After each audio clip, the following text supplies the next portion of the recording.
I love cookies, but conventional cookies are loaded with unhealthy fats and sugars, and I know I can easily overeat on them. That's why I created a high-protein cookie recipe that is also lower in fat and sugar, so you can snack without feeling guilty. And trust me, they taste amazing. Start by adding 50 grams of softened butter into a mixing bowl. Then add 50 grams of cane sugar and whisk together. It is definitely better to use a mixer here, but if you don't have it, your hand will work just fine. It might become a little painful after a while though, so you might need to take a few breaks. Continue whisking until you reach this creamy consistency. Then add 100 grams of Greek yogurt and continue to mix until fully incorporated. Now add 1 egg and mix again until fully incorporated. Set the bowl aside. Now you're going to prepare the dry ingredients. Add 150 grams of oat flour into a clean bowl. If you don't have oat flour at home, you can easily make it by blending oats in a blender or food processor. Now it's time to add 2.5 scoops of whey protein powder. I use a mixture of protein concentrate and isolate in a vanilla flavor, but you can use any flavor you like. Add 1/4 of a teaspoon of salt, 1/4 of a teaspoon of baking powder, and 1 teaspoon of cinnamon into the bowl, and mix all the dry ingredients. Now add the dry ingredients into the wet mixture and combine. I started with a whisk, but it got difficult as the dough started to come together, so I grabbed a spatula to finish the mixing. This is what the dough should look like when fully mixed. Let the dough rest while you cut the apple. Apple should be cut into small pieces. Start by cutting it into 4 pieces, remove the core, and cut each piece horizontally into 2 or 3 thinner slices, depending on how big your apple is. Then cut it into strips, turn 90 degrees, and dice into small cubes.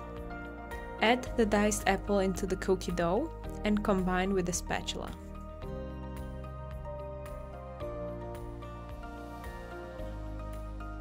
Now let's do a taste test, of course, because who doesn't love cookie dough? Pretty good. Now let's bake the cookies. To make sure each cookie is the same size, I will use a scale to weigh the whole dough and divide it by 10. My dough was about 590 grams in total, so I will take 59 grams from the bowl each time. My baking tray wasn't big enough to fit all 10 cookies, so I baked them 5 at a time. The cookies will not spread much in the oven, so flatten them into desired thickness. Bake them for about 15 minutes at 180 degrees Celsius or 350 degrees Fahrenheit. In the meantime, prepare the peanut butter drizzle. Just combine half a scoop of whey protein powder with 2 tablespoons of water and mix until there are no lumps.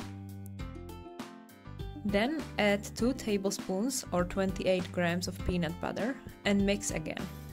At this point it will still be a little bit runny. Now add 1 teaspoon of cinnamon and a pinch of salt. If you have salted peanut butter, you can skip this step. Combine until you get this thick and creamy consistency. And of course, the taste test. You can still add more cinnamon or salt if you feel like it needs more flavor, but I'm happy with it. The cookies have been in the oven for 15 minutes now, so let's take them out. You can transfer them onto a wire rack or any other surface to cool them off. Now all you need to do is drizzle the peanut butter mixture onto the cookies, and that's it. You can eat them right away, but I found out they taste so much better when refrigerated.